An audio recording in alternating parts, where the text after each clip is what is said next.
There we go. Good morning, everybody. Welcome to my live stream. We're 500 feet above the streets of New York City as the sun, it looks like it's going to peek through the clouds in about 15 minutes or so. Hope everyone's doing well. Thanksgiving right around the corner. I was hoping to have a fun last live stream before Thanksgiving, but, life has a way of kicking you in the balls. Last I left you, had a fun live stream with Ron the Waiter and Tony P. I was getting ready for my anniversary with my wife. We were excited about that. We took the kids to the restaurant that we had our first date.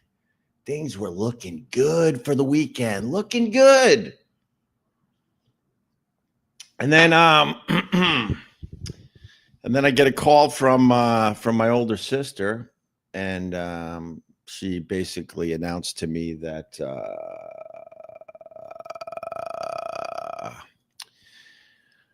that my mom died. Yeah, 89 years old. And I've been leaking tears ever since, if you want to know the truth. And I don't want to do this live stream today, but my friend Ron the Waiter is like, man, you gotta do it.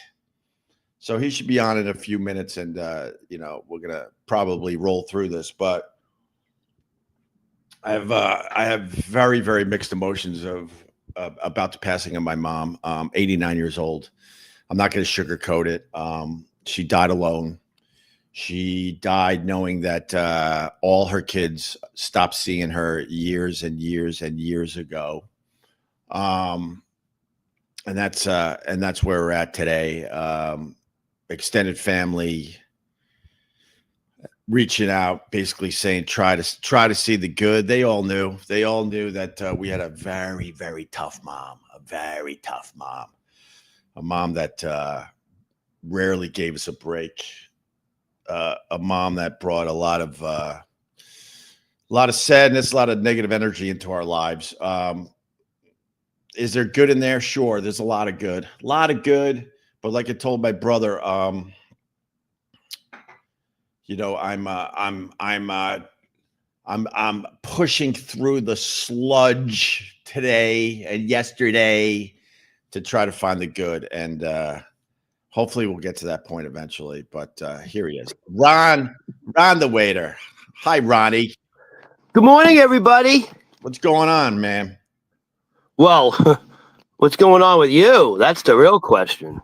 You know what, Ron? I'm actually good. What I don't like about the passing of my mom at 89 years old is it just stirs up, I should say. It just stirs up a lot of shit.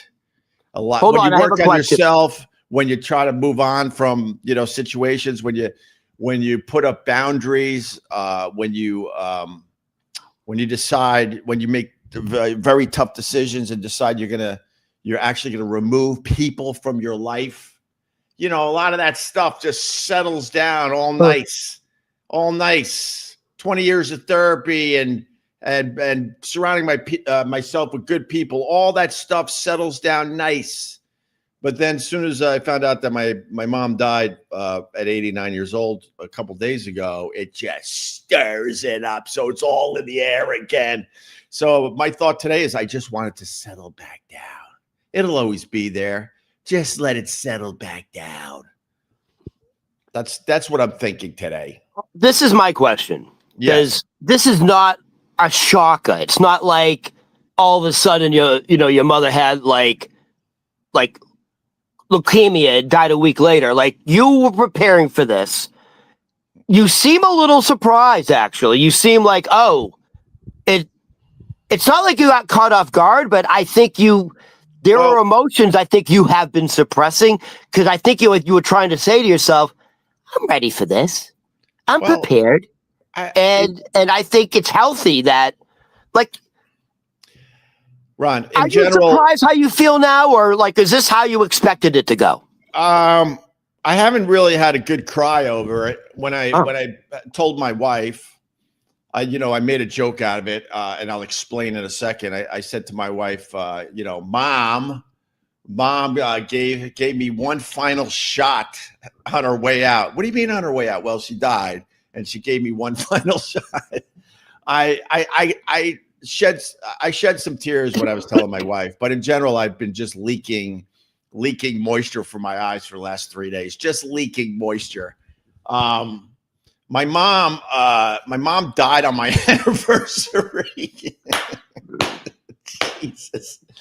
And you might say to yourself, oh, that's just a coincidence. Oh, don't tell Ron. Ron doesn't think there's any coincidences ever. If you think life is random, you're a fool. My mom died on my anniversary. You might think to yourself, well, please, Hope, don't make this about yourself. And I get that, but I'll tell you the significance of my mom dying on November 22nd. Okay. Yes, that is my anniversary. But it's also the anniversary of my dad's first wife when they got married. I actually got married on the exact same day, many years later, obviously, as my dad. My dad's first marriage, they got married on November 22nd. Fast forward a whole bunch of years later, and I got married on November 22nd. And my dad's first marriage was such a thorn in my mom's side our entire lives. Hey, Hope, what can you tell me about your dad's first wife? Very, very little. We weren't allowed to bring it up in our house. We would whisper it. When I got older and I would go to a bar or something with my dad, then we would have open conversations about it. He married his high school sweetheart. They were in love. They had 3 kids. 2 died from crib death. One reason why I never liked Jim Norton's stupid Uncle Paul shit. A shock jock with a boundary. Yes, I had a boundary. And I did tell Jim why I had a tough time with his Uncle Paul character, but he didn't give a shit. He just wanted people out of his fucking way. But I had a very tough time with that type of humor because of what happened to my dad. He lost 2 kids. I should have like 2 older brothers. So his wife, I don't even know, Ron. I don't even know how old, but she was maybe mid-20s, maybe. No idea. Mid-20s, she dies of some kind of kidney disease that is very treatable nowadays, but it took her out back in the day. And about a year later, my dad met my mom and ended up having 6 kids. And through our lives, we weren't allowed to bring up his past life. My poor sister, my half sister, I say half for this discussion. It was her mom. She wasn't really allowed to know much about her own mom. There weren't a lot of pictures. There were nothing. And if you brought it up, my mom would lose her fucking mind. And it wasn't like my dad went through some crazy ass divorce, but we have people out there. I understand you move on and you got to deal with an ex or something. This was a insane tragedy that happened. And we weren't allowed to bring it up. My sister certainly wasn't allowed to bring it up. And it was a sore spot with my mom. Everything was a sore spot with my mom. But the fact is, Ron, to get to your point, they got married also on November 22nd. And that's the day my mom took her final breath. Oh, my God. Your mother's hilarious. Your mother has an absolute sense of humor. Well, she certainly had a sense of humor, Ron. That's one thing I do remember as I was sludging through trying to remember stuff. She was a huge fan of Carol Burnett. Huge fan. When she laughed, it was infectious. She had an infectious laugh. She loved her Carol Burnett. She loved a good laugh. She did have a good sense of humor. She was a good storyteller. She was a great writer. But unfortunately, the dark cloud that literally followed her just took her down, took down everybody around her. And she chose to live in the darkness. She had a very tough time finding that light. Very tough time. When people say, rest in peace, And I've been getting a lot of rest in pieces about my mom, a lot of, a lot of my friends and family. When I say rest in peace, I know it's just something you say. I don't put a lot of weight in saying rest in peace. I know it's the right thing to say, but I don't put a lot of weight behind that. But I got to tell you, the one thing I was thinking about is like my mom is finally, and I mean this, finally at peace for real. There are a lot of people, they have an amazing life and they die and you're saying rest in peace. And I'm thinking, no, they want to still be living. That's why it's weird to me to say that. But in my mom's case, I truly, truly mean this when I say rest in peace. I think she's finally at peace. She had no peace in this world. None. She was a tortured soul my entire fucking life. We would count the days in my house. If we had a good day, we're like, oh my God, let's go for two. Let's go for two. We rarely got to 2 days in a row that were good in my house, Rod. It sounds like you have a form of post-traumatic stress disorder from your mother. 100%. I went through therapy. Okay. I have PTSD, and oh, you did? Oh no, I have PTSD for real, but I've only brought it up a little bit over the years because, I don't want to compare myself to guys that are fighting for our fucking country because I think that's real PTSD. But my therapist is like, it's very similar. What you went but you through, don't have to compare it to the military. There's different forms of. Yeah, I understand that, but I mean, you can be sexually abused and have that. No, we didn't. Our stuff was just a lot of yelling, a lot of just exhaustion. It sounded like as a child, because I can kind of relate to this. You kind of had to walk on eggshells around your mother because you didn't want to set her off. Is that true? Yeah, 100%. 100%. Okay. Yeah, she would just march around the house all day long, finding shit that was wrong. And you gotta. So your mother was a housewife, or she worked? Yeah, she did odds and end jobs to try to make ends meet because we didn't have a lot of money coming in. One of the sticking points with me was that. Oh my God! But I think by the time I was 16, I was counting the days that I could get out of the house. I knew at 18 I could go to college and that would be my escape. I think that's one reason why I'm not insanely fucked up because I was aware of the situation. Did you ever try to run away? I didn't know, man. I knew I had to get I know you did. I had to get an education. My goal was to get to a college and just set myself up where I could fucking move on from this. And I think that's one reason for real I'm not insanely fucked up is because I was able to get out of the situation around 18. From 18 all the way to about 28, I wasn't home as much. The college years, I came home for the summer and I would caddy, try to make money. And then after that, I stayed up in Rochester in the Buffalo area to start my radio career. And because I was low man on the totem pole, I only got a total of 2 weeks off a year. So I was seeing my family back home maybe 2 weeks a year, maybe every once in a while a long weekend. And that was it. And I think that really, thank God, helped me. It helped me a lot. But to answer your question about my mom and jobs, one of the things that was insanely frustrating was she took all our money. I was a caddy making really good money, and I was trying to set myself up for my own life. My parents had no money for us for college. I made my college money back in the day, big time, and then some.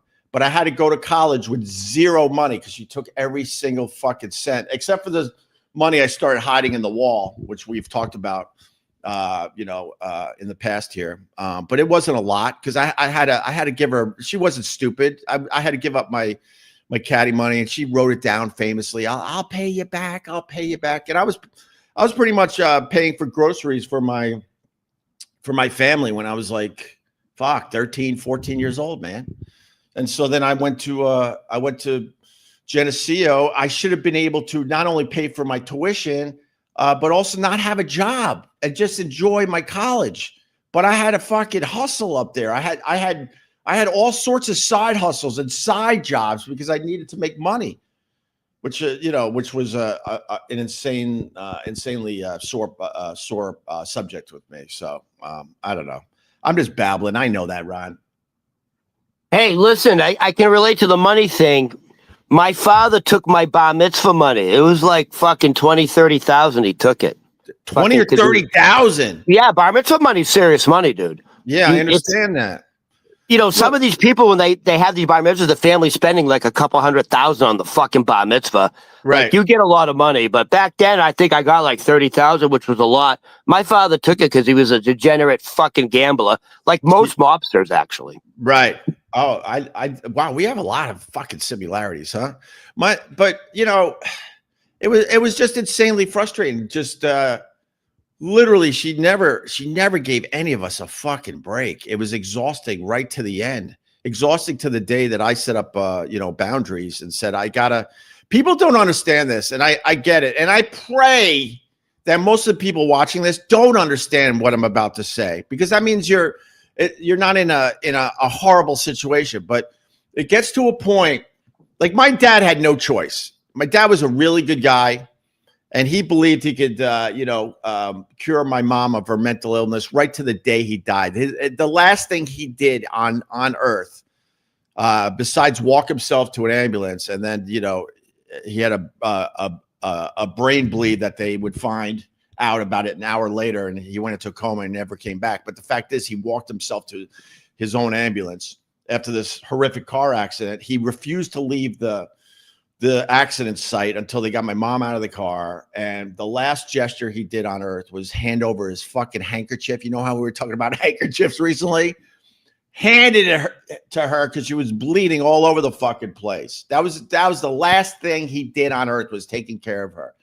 And he believed in her right to his last breath. And I got some guilt today because my dad would not have been happy with me or any of my siblings that we had to walk away from my mom. I think I had that guilt today, but I also know it's something I had to do. It was his wife. If this is happening to my wife or my kids, I'm all in right to the end. But what you learn through therapy is that sometimes, you have to let go for the sake of your own goddamn family. I let go for myself, for my wife, and for my two kids, and I had no choice. And it wasn't an easy decision to do whatsoever. And I questioned the decision for years. The fact is, the last time I talked to my mom was 7 years ago, and it was the day that I was let go from SiriusXM. I was out of my mind. I just blew up my whole fucking career. All I had to do was behave at SiriusXM, and I would still be over there. But I couldn't help myself, and I'm fine with that now. And I was at the beach house. I got the call that they were letting me go, and I was like, "Holy shit! I just blew up my career." I had a great new show that I was really into, and it was all gone. It was all gone. Boom, up in smoke. And that same day, my mom called, and I told her, and it went from that to yelling and screaming at me because I didn't send her a card recently for whatever holidays around the day I got fucking let go from Sirius. And then she started listing all the times I didn't give her cards in recent years. Never asked about the kids, never asked about the wife. All she wanted to yell and scream about was the fact I didn't send her any cards recently. This is what we had to do. And at that point, I was like, I'm done. She made it very easy. And that was the last time I ever talked to her, Rod. It sounds, your mother has a lot of very similar characteristics to my father's sister, the narcissist. Yeah. So November 22nd, that's a big fucking date. Yeah. Your mother, by the way, definitely a sense of humor. But how did she do it? How did she will herself to go on that date? Like, you know what I mean? Well, you just can't go, okay, I'm ready. How did that happen? I don't have a timeline. The little knowledge I'm getting about this is that, the last, for a while now, she hasn't really been with us in general. Okay. She's just been, they were actually, I think, pretty surprised she was still alive even. and then she taps out. But she died on November 22nd, right? Oh yeah. So that's what I'm saying. Like, how does that process work when she said, fuck it, I'm gonna one last jab on the two big wedding days? She willed herself to go. You understand that? Well, she willed herself to go. I mean, look, Ron, I will let that sit there. I'm not gonna push back on that. It is absolutely strange. Well, I mean, the wedding date is significant because when I got married at the Ritz-Carlton in Philly, and it was at the height of the O&A fucking phenomenon. So I had a lot of fucking money to spend, and we did it up right. We got married at the Ritz-Carlton in Philly, and to this day, people say it's one of the best days of their lives. They had so much fun at our wedding. It was unbelievable. It was almost like a fucking fairy tale fucking wedding for sure. And a day or two after my wedding, my mom called me to yell and scream at me because she wasn't treated right at my wedding. and Ron, I'm telling you, that's a narcissist right there. That's a narcissist. I'm telling you right. I'm telling you right now, we treated her right. She needed a lot of attention, a lot. Physically, she needed attention. Mentally, she needed attention.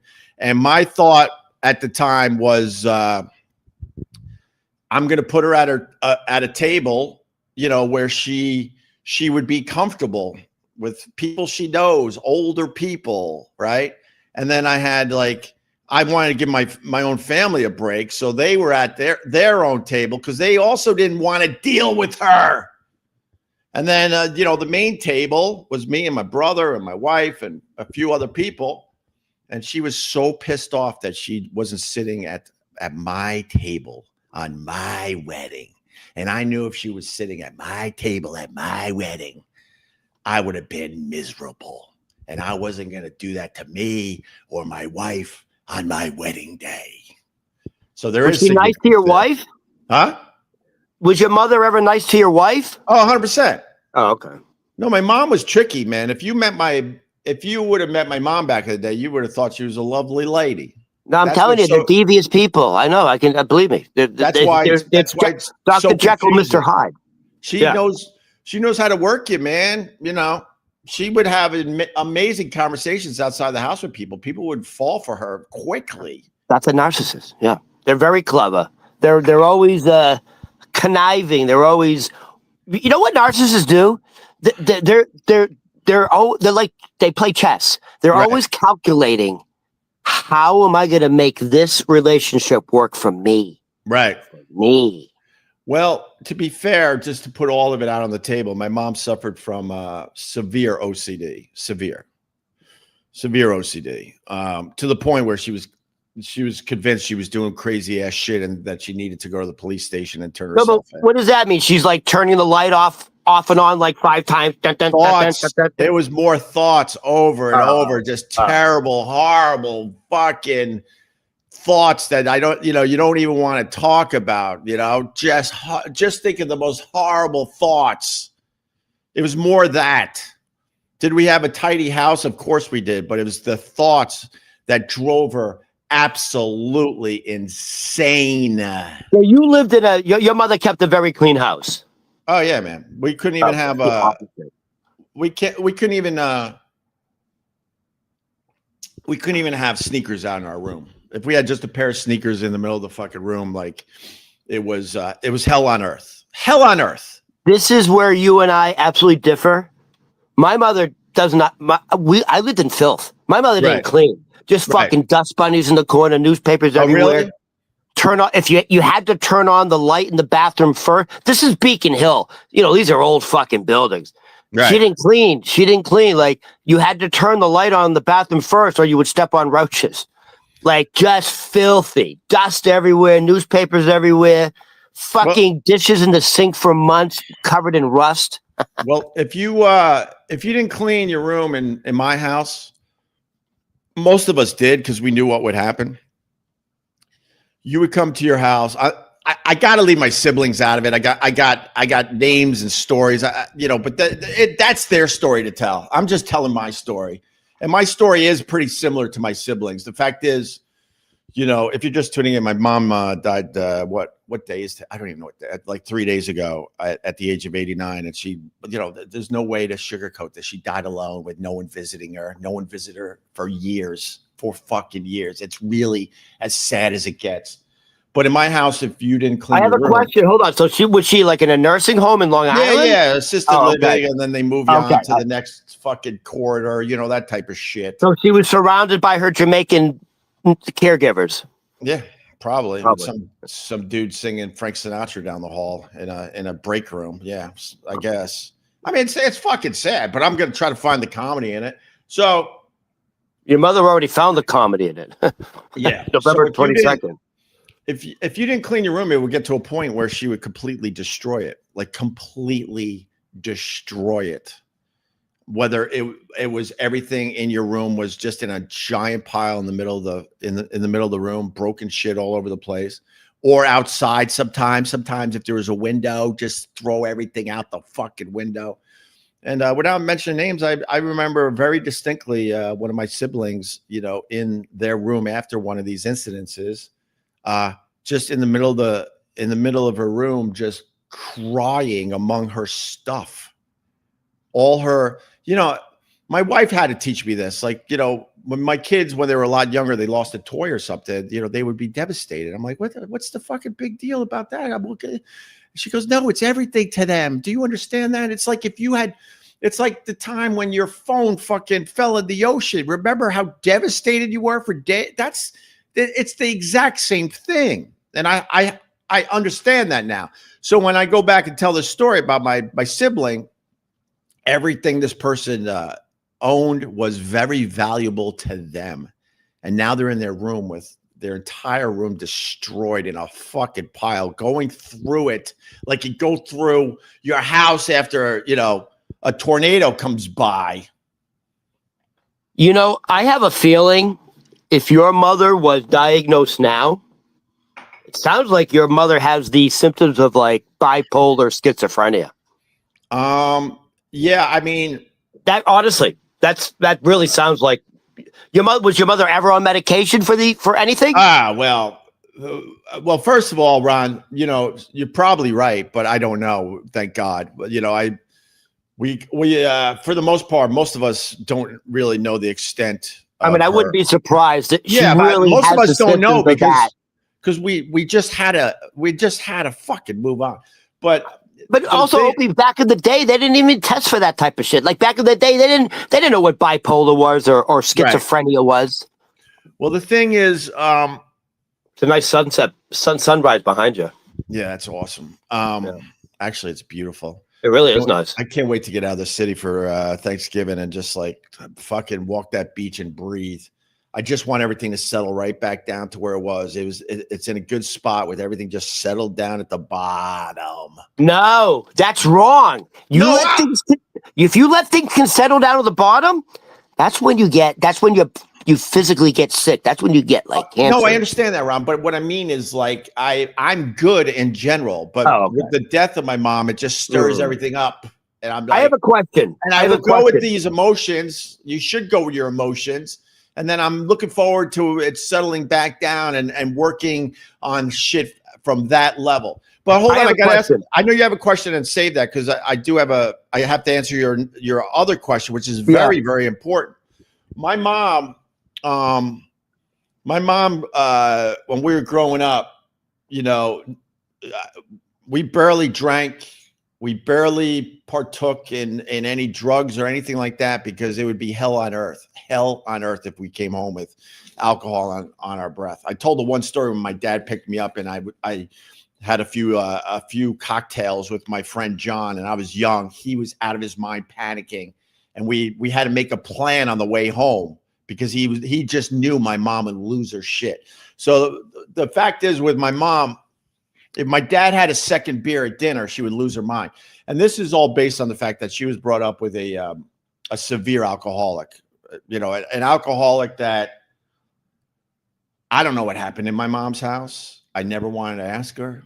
She would bring it up from time to time. It didn't sound fucking good at all. And it was best not to know the details of her upbringing. Let's just put it that way. I understood in broad strokes that her upbringing was way worse than mine. I have to say that. Doesn't make it right with what happened with my mom and me and the rest of my siblings, but she had it way worse. So when she wasn't even diagnosed with anything for most of my fucking life, I remember. It sounds like sometimes severe trauma brings on sort of like bipolar, schizophrenia. Like, yeah, I can relate to that. It sounds like, listen, growing up with a severe alcoholic is traumatic for a kid. So, and that can lead to physical abuse. I mean, we got the physical shit like anybody else my age, just. No, I mean, do you think your mother was physically abused? Oh, 100%. Oh, okay. I might even. You mean sexually? I don't know. Oh, okay. And I mean, it's not uncommon. That's what I'm saying. Unfortunately, it's not uncommon. Right. I to don't be physically know, and sexually abused, especially with an alcoholic father. I literally don't know the answer to that. Thank God. So really fast. So if my dad had 2 beers at dinner, my mom would lose her shit. You're becoming an alcoholic. This is how she used to talk. You're becoming an alcoholic, Freddie. That's her exact voice. Are you serious? All of us do my mom. It's like a character. That's how we get it out. When we get together at little barbecues and stuff, we all do my mom's voice. That is pitch perfect. I'm telling you right now. So fast forward, I'm doing radio in Buffalo. They came up to visit me, and we had a lovely weekend. We had a fucking lovely weekend, to be honest with you. There were times, things were good, but unfortunately, it was few and far between. And I remember being at Gabriel's Gate. I'll go local for everybody on Allen Street in Buffalo. And I was having a plate of wings. I had a little radio career going. I was doing overnights, and I was on my way to making something of myself. And my mom and dad were sitting across from me. And my dad said, we have something to tell you. Your mom has been diagnosed with OCD. I was 24 maybe. I was 24 years old when I finally got an answer to why my mom acted like she did. I was like, oh, and it was nice to finally have an understanding. And then the problem is back then, they took care of mental illness by just giving you horse tranquilizers. Nowadays, you can microdose all sorts of shit. They're figuring out the medication a little better. But back then, they just horse tranquilized you. And my mom spent, I don't know. My mom spent at least the last 30 years pretty much in bed most of the time. From her late 50s to her death, pretty much most of her life was spent in a bed. And then she was, she was a walking zombie. And by the end of her life, she absolutely was an addict. Absolutely an addict. Not her fault. But when they're prescribing all sorts of medication, when we finally got my mom out of the house I grew up in, and we got her into assisted living, when I was still doing day-to-day stuff, trying everything I could to help her out, me and my now wife, we emptied the cabinet there, the medicine cabinet.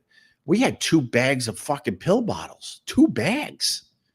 Because then she was taking care of herself, so she didn't even know what the fuck she should be taking, and she just had every possible pill bottle there is, which is so weird to come from a woman that was scared to have a cocktail when I was younger, to this state. And then we got her into the home, and then they got control of that part of her life. So that's I had a very rich aunt in Brockton, Massachusetts, very rich. Matter of fact, her husband made a fortune like in the 70s or 80s in the real estate market. And that's all the husband did. He sat in his office and played real estate. I played the stock market. So I had a very, very rich aunt, Auntie Sylvia, and she lived in her bedroom. She had a luxurious bedroom, and she hurt her back and never left her bed again, and was straight up hooked on opiates. Yeah. And we all know she said, like, she just didn't want to ever get up again. Like, she always said, my back, I can't walk. She got super hooked on opiates and just chain smoked, those long, thin Virginia Slims. Oh, yeah. In her bed watching her shows. The narcissist told his mother where I'm going, the one who killed herself on Thanksgiving. Right. Also got hooked on opiates, and it destroyed her. Yeah. I mean, you know, it's not uncommon for middle-aged women and older women to be hooked on opiates. Dude, I think every single person watching this right now knows of a person that they would have never dreamed would have been addicted to stuff. You know, yeah. It's like all of a sudden you go in for maybe a sports injury and you need a little action after a surgery or something. And next thing you know, it just sets you off and you're never the fucking same. 2 aunts in my family had back injuries, and they both became opiate addicts. Yeah. Yeah. And I mean, and it's sad because like that was the solution, you know? So she walked around a big chunk of her life zombified basically. And back then they didn't realize the dangers of opiates. I mean, they were prescribing opiates back then like Tic Tacs. Yeah. I mean, you know, like I said, I got to get to a place where I can remember some good stuff. Well, hold on. I still have a question I want to ask you. Yeah, go ahead. Because I feel like one of the reasons you survived this very stressful. Why are we getting the best sunrise since me and you have been doing these things? It's your mother. It's your fucking mother. Nuts. That's Look fucking at this thing behind me. Dude. That's amazing. That really, dude. It looks fake. It looks like a fucking painting. No, that looks like. That looks like the backdrop of the morning show you do every day. It's insanity that dude, we're getting this sunrise take a still today. Picture of that, dude. Take a still picture. You should take a still picture of that. Anyways, yeah. I think part of the reason you were able to survive a very stressful environment was you were able to lean on your brothers and sisters. I'm sure you guys got together and talked about the common stresses of your mother. No, of course. Otherwise, you wouldn't have made it probably. Like, I'm an only child. I don't know how the fuck I made it. I think being from a big family, yeah, yes, I think we held each other together as best we could. I really do believe that. You know, other memories, you know, growing up, you know, my mom would have to she would have to go to mental hospitals from time to time, and I would have an aunt over, you know, taking care of us, or finding my mom. I never asked my siblings, but I found my mom in the attic once, just in the middle of a fucking breakdown, and the guilt we would feel, I like I said, I got to speak for just myself, but I know a lot of this stuff is very, very similar. Trust me. The guilt I would feel when my mom would go away to the mental part of the hospital, right, for a few days. The peace you would feel instantly in the house. The peace, you would be like, oh, look what this could be. And then, you know, and fast forward, that door would open. It'd be good to see mom again for an hour or two. And then it would just go. I'm like, what did you fucking learn in there? You're going right. Look at this sunrise. This is Opie, I can't even focus on you right now. That is such a ridiculous sunrise. How is this happening today? I'll tell you what I'm going to do. After we're done, I'm going to go back to, I'm going to punch up the episode, and I'm going to take a still shot of like, where are we? 38 minutes in? Yeah. Right, 38 minutes in. That is fucking, that should be your picture, dude. That should be like, let me take it for you. That's ridiculous. It's so weird it's happening today. I'll send you that picture. But anyway. Yeah. And then, you know. Can I say one more thing? I do think that's a sign from your mother. If you choose to believe that. It's a little weird, man. We're talking about her, right? It's one reason why I like live streaming from this location in my apartment to hopefully get sunrises like this. And we really haven't gotten that many cool sunrises since I came back from the beach. But anyway, you know, other thoughts, like we weren't allowed to ever confront my mom ever.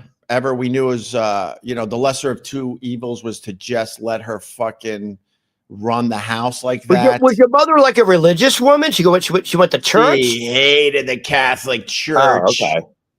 They were both brought up very Catholic. She used to tell stories about the nuns and how scary they were and how they beat the shit out of the kids in Catholic school. She's from that generation.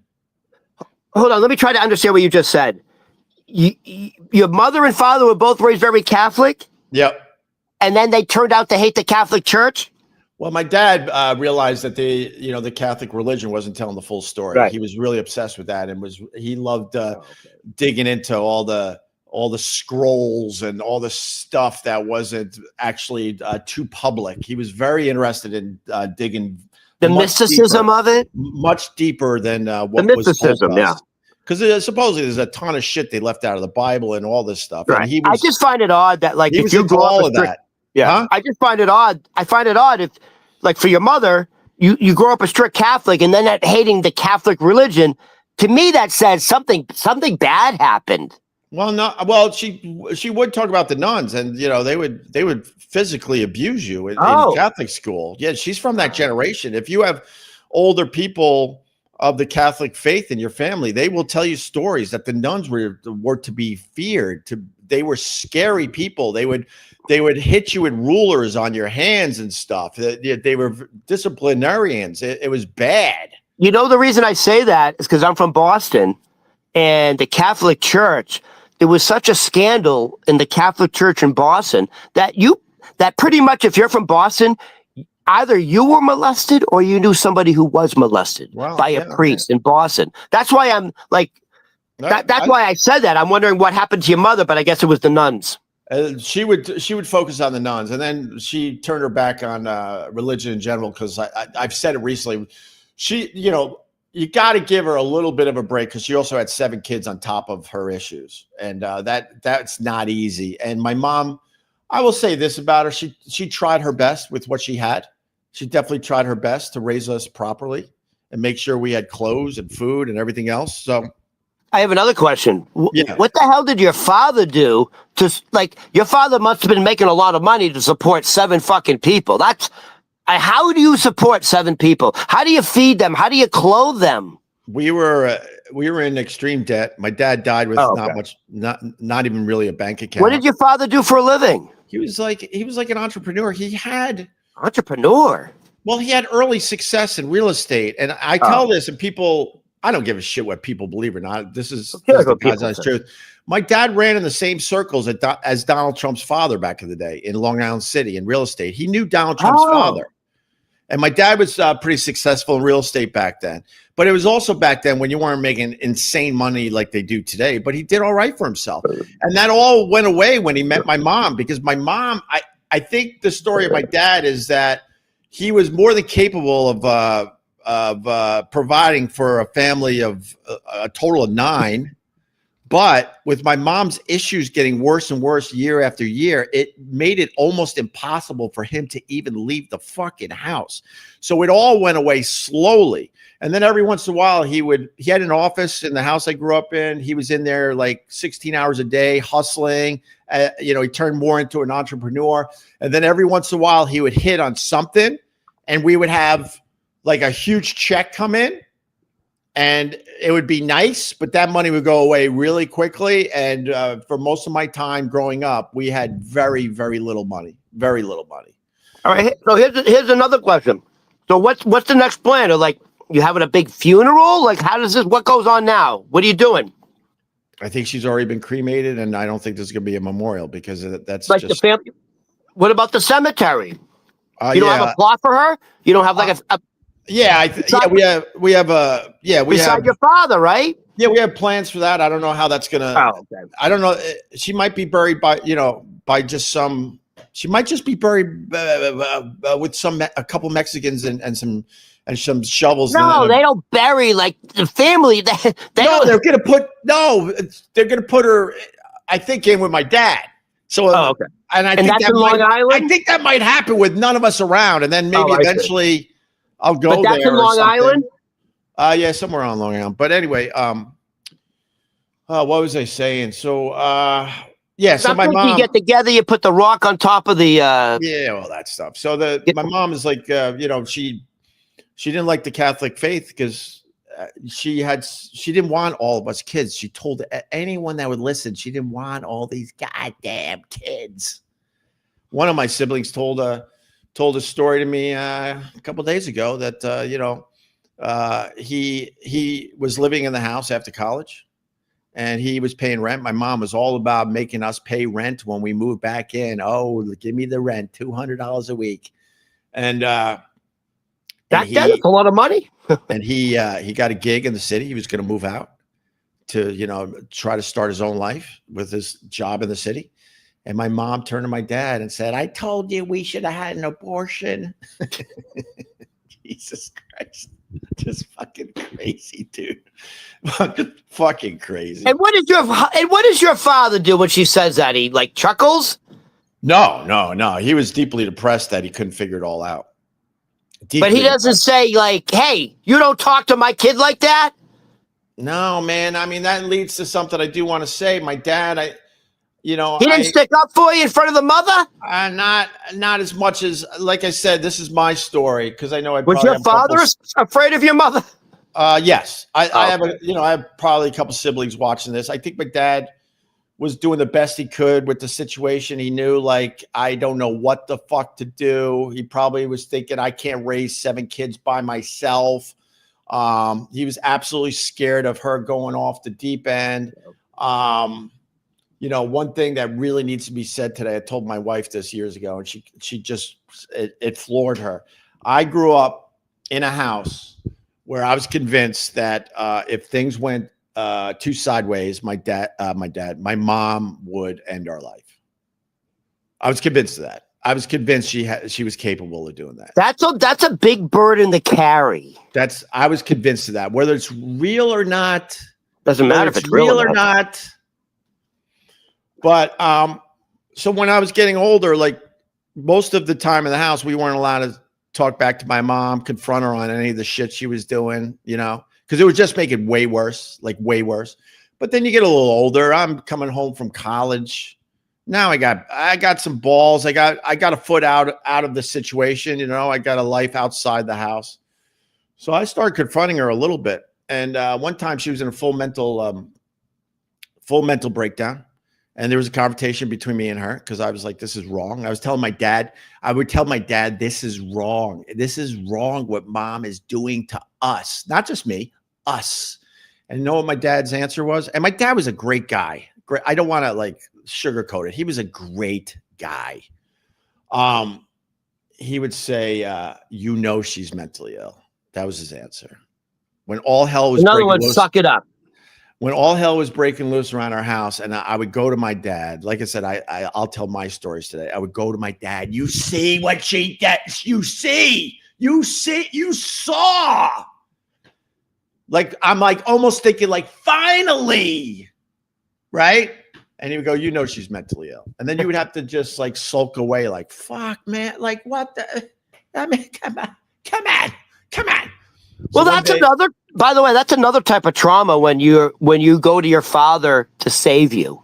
Right. And he doesn't. That's another type of trauma. So then I remember distinctly, like my mom was coming down the stairs in the living room. She was going to the hospital again. I was older at this point. I was probably, my memory sucks with some of the stuff. I was in college, so I was anywhere from 18 at 21. And, obviously I acted up about what was going on, and my mom's coming down the stairs with her little bag to go to the hospital again. And she's just looking me in the eye like a devil. And she goes, "Greg, you don't have to worry about me anymore." Like Mommy Dearest screaming, "You won't have to worry about me anymore." My mother's favorite movie. Huh? Yeah. My mother's favorite movie. Oh no! Well, I joked about that, but when I saw Mommy Dearest, I was literally triggered. That's literally a documentary. It's a It's not a Hollywood movie for a lot of us. It's a fucking documentary. So that would be, but the running. I'm not joking. Like by the way, so I haven't spoken to my mother in 3-4 years. Right. But back in the day, the running joke was for every birthday, I would get a Mommy Dearest birthday card. No, it was like Mommy Dearest with the coat hanger. She always had one. Like she ordered them. Let me say this. Hold on, quick. Yeah. We were literally, so we have a lot in common. I haven't spoken to my mother in 3-4 years. You and I literally last week doing the live stream at Get Parts said, you know, Opie, you said, I haven't spoken to my mother in 7 years. And I said, I haven't spoken to my mother in 4 years. My mother's in her late 80s. She may even be in the early 90s now. And I said, gee, I don't even know if my mother's alive or dead anymore, but I probably would feel it. Right. And then you said, well, I think my mother's alive because someone would notify me. And then a few days later, your mother passed away. I know. Yeah, we were having that exact conversation. We were literally talking about it. Yeah. So I don't know. Hold on. Did you sense anything on November 22nd? Honestly, was it like, if you go back to November 22nd when your mother passed away, did you have any inclination? Did you like, hey, something seems weird? No, because I was in. What day was that?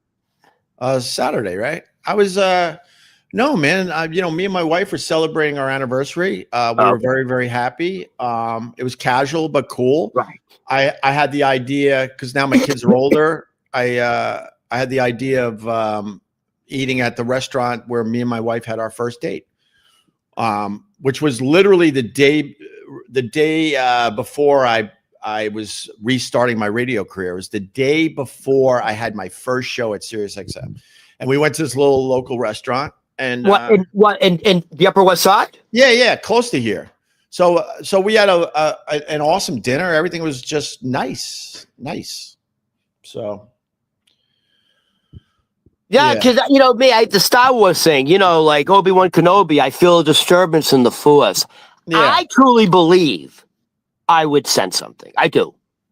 I knew she was coming. I mean, I think this is good because, my mom's issues made me look into like my issues and stuff, and I started therapy around the time I met my wife because I didn't want to. The one thing you learn is, and I have said this over the years jokingly, but I truly, truly, truly mean this. And I want to say this today. If you have kids, inevitably you're going to mess them up. Hopefully not too bad. And what all you want to do as a father is mess them up in new ways. I think that's the best you could hope for when you're raising kids. Am I trying to mess them up? Of course not. Am I providing for them? Yes. Am I there for them? All of that. But knowing the triggers that my mom did to me and my siblings, I am very focused not to do the same shit. And I think that's important because you got to try the best you can to break the cycle. My mom actually tried to break the cycle because, like we said, we were talking about recently, her mom was way worse than my mom. And my mom recognized that and knew I got to cut her out. My own mom cut her mom out of her life. Let me ask you this. At some point before you had children, were you actually concerned that you would be abusive to your children the way your mother was to you? You never thought that. No, but I had like, I had a way of communicating where I yelled and screamed a lot. I don't do that. I mean, at all anymore. Very rarely. I was even joking with my daughter on the way home from school yesterday because she feels bad. She goes, Dad, I just didn't know your mom. I'm like, I know, I did that. I did that for the sake of our family. So what about on the other side? Do your children have a relationship with their grandmother, grandfather on the mother's side? They have a very similar upbringing as I did. Like, one side of the family, they don't know that much, unfortunately. And then the other side, it's all in, very, very, very close. And that's pretty much how I was brought up. I didn't know anything about my mom's side of the family, very little. And my dad's side of the family, extremely close. I got so many cousins that are almost like brothers and sisters to me. We were that close. Oh, but you know what I'm thinking now? I hope it's not true because we talked about it last week. We both don't talk to our mothers. Both our mothers are Polish. I believe my mother may actually be 89 or 90. Right. if is my mother going now? It's like that's what I'm thinking. Like, oh, shit. You know, and then there's people that are like, life's too short. People would always say to me, and they meant well, life is too short. Go see your mother. And I don't think those people fully understand like some of these tough decisions that I'm not the only one that had to make a tough decision like this. I know I'm talking to people. I'm talking their language today. To cut someone out of your life, like your mom, a sister, a brother, like that's fucking pretty intense. I didn't take that lightly. The fact is, the reason why I'm not having major breakdowns over the death of my mom is that I mourned her passing many years ago. It's finalized on November 22nd, but I had to say goodbye to her a long fucking time ago, bro. When I exhausted everything I could possibly do for her, I had to let go. It takes a healthy person to walk away from a destructive relationship because it's called self-care. You need to step away from that so you can actually be a healthy, productive human being.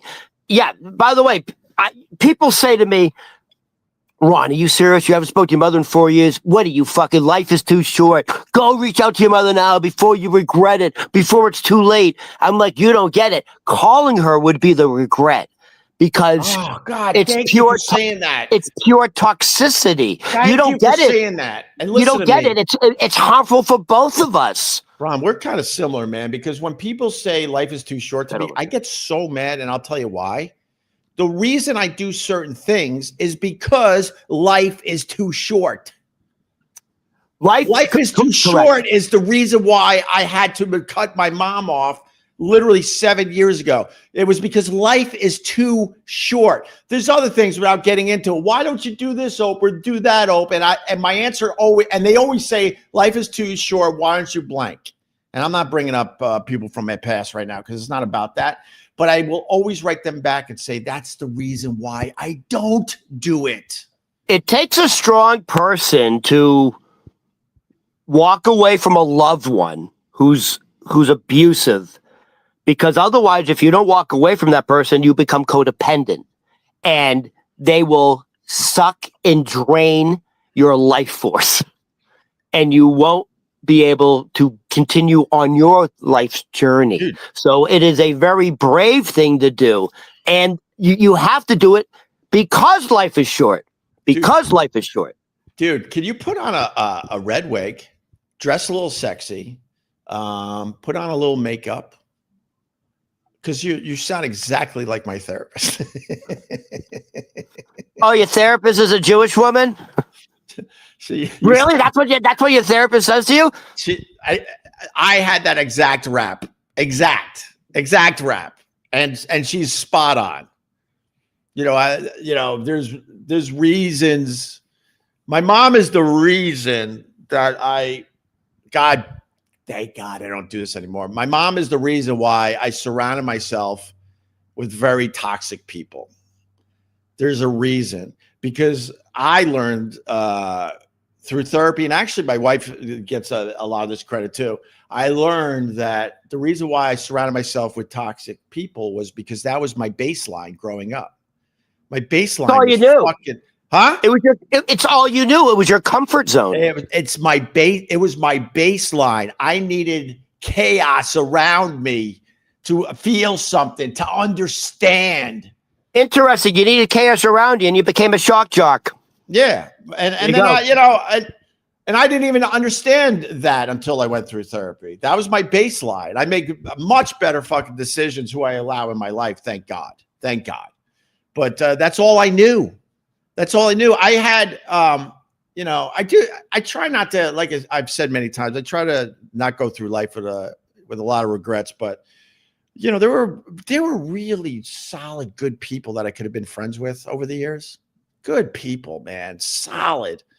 And I blew them off because they were boring to me. Opie, because I needed crazy. Opie, how about this? How about something? We're getting past 7. How about, I don't want to end on a negative. I want to end on a positive.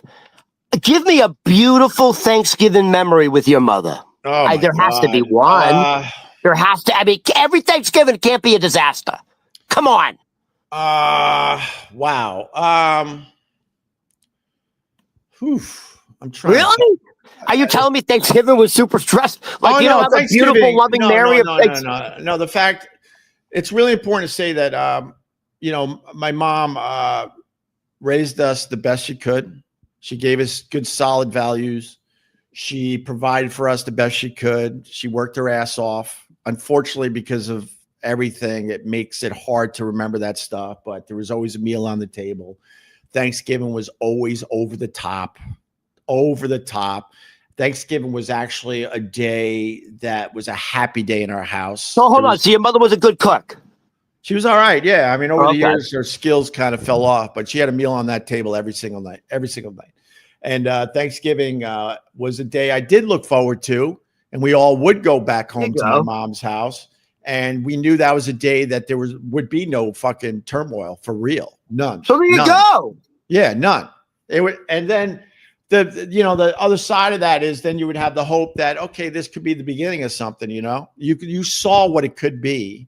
And then unfortunately, right around the corner, it would go back to the craziness. But my mom, she had a great sense of humor. She was a great storyteller. She made friends wherever she went. She would laugh her ass off over Carol Burnett. Loved her maple walnut ice cream. We had to get a gallon of maple walnut ice cream for her, and that's so New England. That's so New England. Maple walnut ice cream is fucking delicious. I actually like it because I had to learn to like it because, like, one of the weird things in my house, like when we went to Friendly's, we did Friendly's runs. Oh yeah. We had a half gallon of maple walnut for mom, and then a half gallon for the rest of us to share. So obviously we're going through our half gallon pretty quickly. So then I learned to like maple walnut because that was the only ice cream left in the house. Yeah. But I think she's at peace. I think. Well, I mean, what do you mean? When you say I think she's at peace, she's back. She's back in spirit. She's back where she came from. Right. I think this was just a theme. This was a theme she explored, and I know this is weird for me to say. You chose your mother. You chose this experience for your benefit as well. Yeah.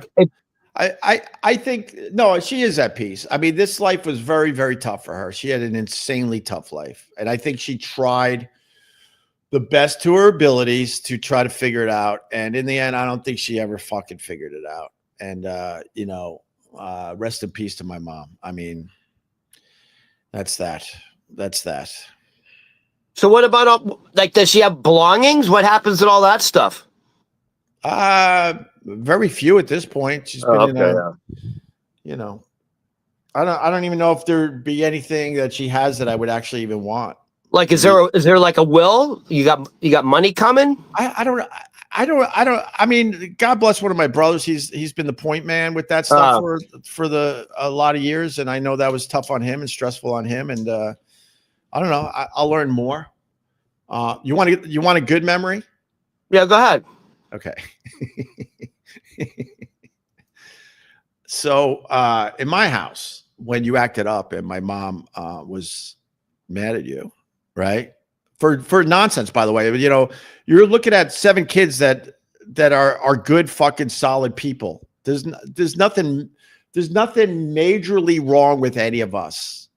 None. And when my mom would go at us, it was for the dumbest, stupidest things. Dumb, stupid. It wasn't like you came home on drugs or got a girl pregnant or none of this stuff. It was all just dumb nonsense. That's why it's so infuriating to me.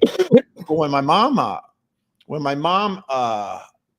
didn't like you, one of the things she loved doing, and this is very awkward when you're coming home from Geneseo with like your little college girlfriend, and you bring her into the house. And my mom was on her best behavior when I brought my college girlfriend home, and I'm like, "Hey, we got some We got some photo albums. You get to learn about me a little more. Let's go through the photo albums. And you would go through the photo albums like that. And she'd be like, why is one of your brother's pictures cut out? she would cut faces out of fucking family photos. People that she, had a severe problem with. You don't come back from that. So the photo album would be filled with pictures like, what?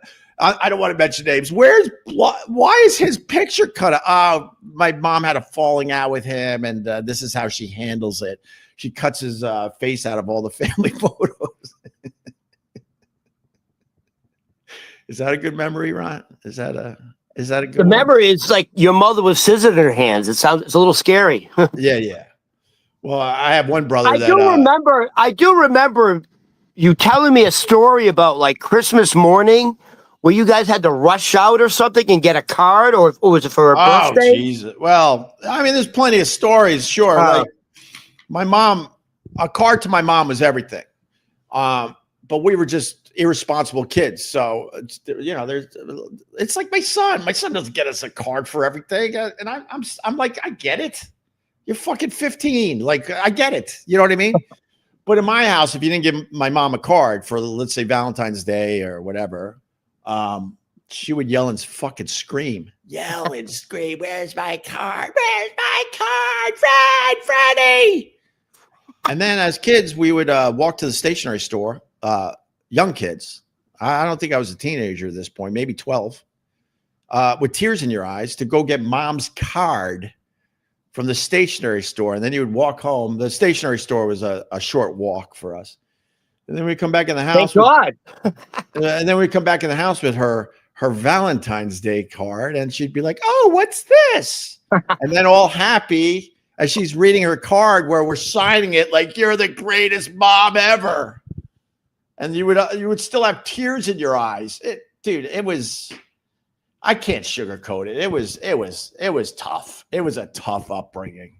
Tough. The part I love is you're telling me part of her screaming routine would be go, Freddie! Freddie! It's like, Freddie, can you believe it? No card. The screams for Freddie. Freddie! Yeah. That's all hilarious. my dad would want to do is watch his New York Knickerbockers. He just wanted to watch his goddamn basketball game. And he was in the basketball? Freddie! Oh, my God. Rest in peace, Mom. All right. I got to go, Ron. Rest in peace, Mrs. Hughes. Or Hugheses. No, it's Hughes?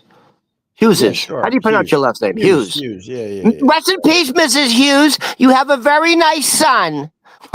I try to be better every day, Ron. That's all you can do. You got to you got to acknowledge where you come from. You got to acknowledge the possible issues you could have from your upbringing, and you got to do something about it. So the best I could do every day is just try to be a little better every fucking day. That's it. Hey, quick question, just to change the subject a little bit. Yeah. Did you get all your fucking Thanksgiving shopping done in Long Island in one shot? I did. You did. And you know that it was less than $200 out there? I was going to ask you how much it was. Less than 200. And all right. We have everything. Okay. I mean, the only thing I got to get is pies. There's no way it would be under 200 if you chopped in the city. Dude, that would be, I'm telling you, it would have to be at least 350, I would say. Over 3, yeah, 100%. At least. Yes. That's why I did that last week. I don't think, honestly, I don't think people realize how fucking expensive food is in New York City. Oh, yeah. By the way, you can't even buy a steak anymore. You know, meat is up like 25%. It's like $45 to buy like a pork chop in the supermarket. Dude, those are restaurant prices. Exactly. Ron, thank you for getting me to do this today. I wasn't going to do this. Ron's like, you got to do this. I'm like, all right. You have to do it. I mean, I barely said 2 words. This was a therapy session for you. I've been leaking tears all morning, just leaking. I'm not going to break down and cry in front of anybody. This was very therapeutic for you. Very. I literally got just, my eyes are just leaking is the best way I can explain it. Ron, I want you to have a good Thanksgiving. I know you're going to get on the bus. I'm gonna have a wonderful Thanksgiving. To be totally honest with you, You know what I kind of want, but it's up to you. I would love to see like what your mother looked like, sort of like in her prime. Like, I assume she was an attractive woman. You have a picture of your mother? Maybe. Do you, like? I assume. I'm not even joking, I bet that she was an attractive woman. Yeah, when she. It'd be nice to see what your mother looked like. You know. She, she had a nice sparkle. All right. When she smiled, and well, you told me she's Polish, so I know she had great fucking skin, great cheekbones. She, no, she was definitely a good-looking woman, and yeah. You know, I think the thing that was so frustrating was like you saw what it could be with her. The potential. Come on. The potential. Like every Christmas, like she gave us an amazing Christmas. It wasn't my dad, it was my mom. She gave us an amazing, here's a memory, Ron. She gave us an amazing Christmas. Like it was insane. You would think, you would wonder to yourself, where the fuck did they get this money? We had gifts piled up to the ceiling every hold on. Christmas. When you say amazing Christmas, you're talking about the presents, like the amount of presents? The whole thing was the whole thing. Well thought out, and and then you learned only years later that they would just max out credit cards to an insane limit. My mom used to cut up credit cards and put them in the wood burning stove so she would stop fucking using them. I got a ton of stories, to be honest with you. I don't even know which ones to tell, but she would give us an amazing Christmas every year. They made sure it was as special as possible. But then I would find my mom a lot of Christmases extremely sad in the corner. She wouldn't do it in front of us. She had some awareness at times. She'd be extremely sad. And that would go back to her goddamn childhood. It's a shame, Opie, like, because modern medicine, like, your mother's condition is very curable now. It really is. Well, I think, I think they've gotten the medication in a better place. Sure. But I could speak like, then you didn't even know how to help her because like she definitely had the issues, and then on top of that, she's now addicted to all sorts of shit because they just threw tranquilizers at shit. So I kind of can relate a little bit. So the narcissist, my father's sister, who took her life, her daughter Tova, where I'm going to today, the stress of Tova's mother, my father's sister, having an extreme narcissism mother, Tova, the daughter, ended up having a fucking massive nervous breakdown. Right. And was in a mental hospital for like a month and a half. Right.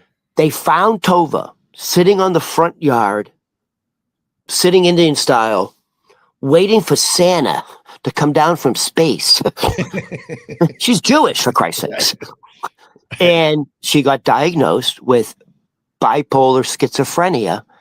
And I'm a very psychic person. I had such a strong feeling that was the mental stress of having a mother like that. So I feel like your mother also had those similar conditions from the stress of her upbringing and her mother. Oh yeah, man. It broke my cousin. It broke her, and to this day, if she's not on her medication, she'll hallucinate. Yeah. And I know that's from the stress of growing up as a child. Yeah, I think my saving grace is I had a plan and I acted on it. I remember going to college. My parents actually were driving me to Geneseo. I have one question. Like, so all your brothers and sisters turned out like normal and healthy and successful? I mean, I wouldn't say like to say. No, but I'm saying like that's also a compliment to your mother. No, to say we're no, I don't know if anyone's actually normal. No, I don't mean it like that, but like you're all productive human beings, aren't you? Yes, we got. Are you adding to society? Huh? You're adding to society in a positive way. Yeah. So good for your mother. I'm actually surprised that we don't have major shit. Right. I think that's I'll say it that way. I'm very surprised we don't have major shit. Yes. Right. I'm very surprised by that. The reason that is but I could only speak for myself. My saving grace was I knew this upbringing was tough and not right. I knew my only chance was to just get out of the house as soon as I can. I knew my dad was going to be no help because I think he was in it to win it. He didn't know what the fuck to do. He was just trying to keep some kind of stability in the house. So I knew I would go to college. Your father was extremely I knew codependent. that would be my foot out the door. And even though coming back into this environment was tough, I also knew that I was on my way to doing my own thing. And I remember the day my parents were driving me to Geneseo for my freshman year. I remember waking up one of my brothers, if not both my brothers. I got twin brothers that are 6 years younger than me. And I remember saying goodbye to them. And I wasn't saying goodbye to them like I was saying goodbye to them. Like I knew like my life. You weren't saying goodbye. I'm going to college. I'll see you at break. You're like, see ya. I'm done. Yeah. I'm out. I knew that day when I got in the car and pulled away from my house. Okay, you're older than them. They still okay. I don't know if they look at it this way, but I knew I had to say goodbye, and not just because I was going to college. Their older brother was going to college. I was saying goodbye, like things are going to be different from this day on, and certainly it wasn't a piece of cake. I was always getting back into that situation. One of the things when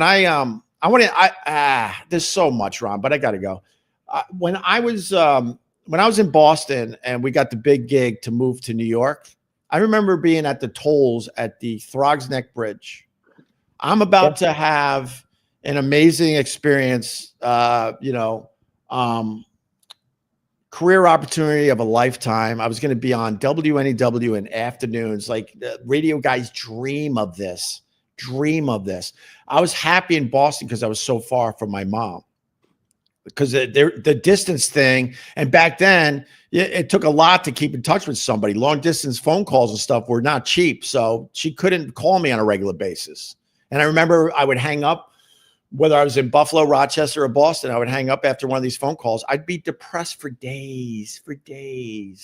She had to trash everybody. It was like, why don't we talk about anything but? And then when I was at the tolls, I got really sad as I was looking to the city. Now I'm on the Throgs Neck Bridge, and you can see the city to your right as you're going to Long Island. Yeah, I was sad because I'm like, holy shit, you're going back into the Lion's Den. You're going back into the Lion's Den. You're now too close to home again. Damn, your mother really put a spell on you guys. Yeah, and then wow. and then I would have this insane success, and I felt guilty that I was happy. Guilty because every time I had any phone call or interaction with her, she was just literally miserable with her life, and I would feel guilty that I would be feeling happiness. By the way, that's exactly why you have to separate yourself, because you have a conversation with your mother, and it takes you 2 days to recover. If I reach out to my mother now, it would just be. It wouldn't be a good conversation. Right. The last time I tried to reach out to my mother, I said, she was on guard. She didn't know what I was going to do. She didn't know if I was going to yell at her. And I said, hey, Ma. And she went, yeah. Yeah. And I said, hey, I sent you something in the mail. It was like a surprise. Did you get it? And she went, is it ticking? Oh, that's like, did I send her a book? I mean, that's it. I mean, that's that's how my mother committed to me. Yeah. It? Hey, Ma, I sent something in the mail. Did you get it? Is it ticking? Like, there you go. There you go. All right, Ron. Anyways, dude, I have to start getting ready too. Yeah. But I guess thanks for, I don't know. Opie, this was first of all, this was great. And you needed this. No, it's funny. You needed this. I'll leave you with this. My mom actually, when I got famous, and she would hear some of the stories on the show, that there's some wild stories of my upbringing that I've told over the years that are fucking hilarious to me and hilarious to my siblings. That's how we dealt with this. We dealt with a lot of this stuff through humor, if you want to know the truth. And some of these stories are fucking hilarious.